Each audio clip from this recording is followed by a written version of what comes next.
पाकिस्तान के पास atom bomb तो है, लेकिन अपने लोगों को देने के लिए आटा नहीं है। जब चाय की पत्ती महंगी हुई तो कहा गया कि चाय के 2 कप कम कर दें।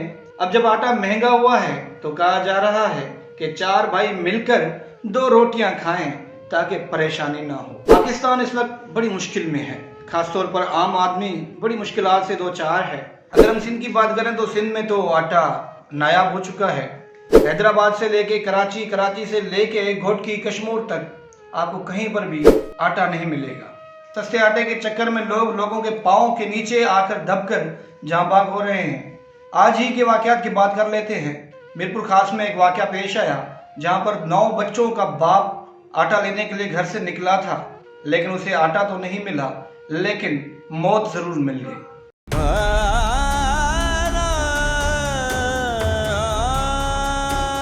खवातीन सस्ता आटा लेने के लिए स्टॉल पे गई, जहां उन्हें आटा तो नहीं मिला, लेकिन उनकी टांगें जरूर टूट गई।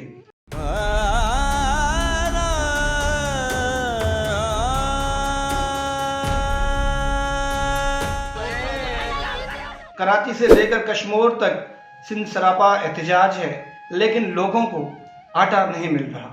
अगर मैं गलत नहीं हूं तो ये 2023 है, जहां लोग चांद पर पहुंचने की बात कर रहे हैं, वहीं हम सिंध के लोग आटे के लिए परेशान हैं। हमें न गैस मिलती है, न आटा मिलता है, न पानी मिलता है। सेहत की तो बात ही ना करें। लेकिन मजाल है कि पाकिस्तान की कौमी मीडिया यानी उर्दू मीडिया सिंध में आटे के बहरान का मामला किसी खबर में शामिल कर ले, ये तो उनसे हो नहीं रहा।